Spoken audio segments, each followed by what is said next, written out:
Taking a look at the markets, Canadian dollar is up 81.47 cents American. Gold and oil are both down this morning. And it really has been a stellar week for the Canadian dollar, with economists predicting that it could go even higher. Tyler Orton with Business in Vancouver is joining us now with more on this. Tyler, we've been watching the penny, or the dollar rather, go up by pennies for the past few days. What's driving this increase?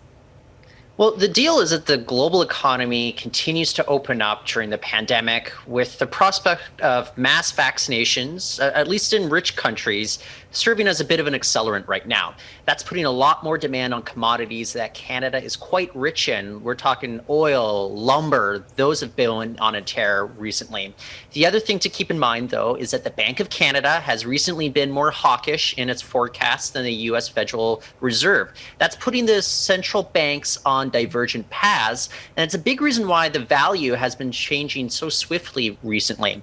So this 80-cent mark that we're now hovering above for the first time since 2018,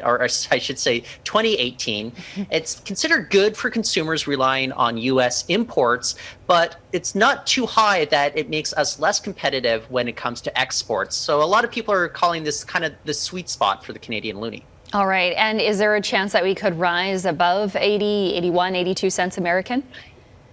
There is, but if we're going beyond, let's say, 83, 84 cents, it's not necessarily great for the Canadian economy. And that's when we might see the central bank, the Bank of Canada, step in with some sort of levers to mitigate against that. Got it. All right. Another story that you're following today is about nearly 1,200 hotel, motel, and liquor store workers who could be locked out of their jobs this afternoon as the union and the workers reach a stalemate there. What's at issue?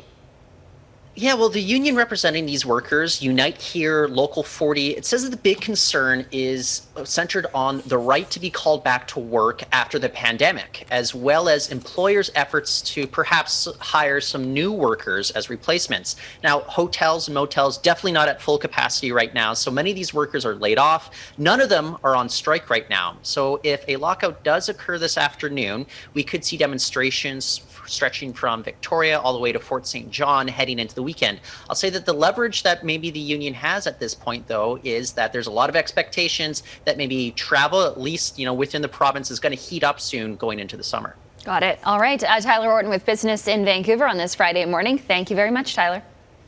Thank you, Sonia.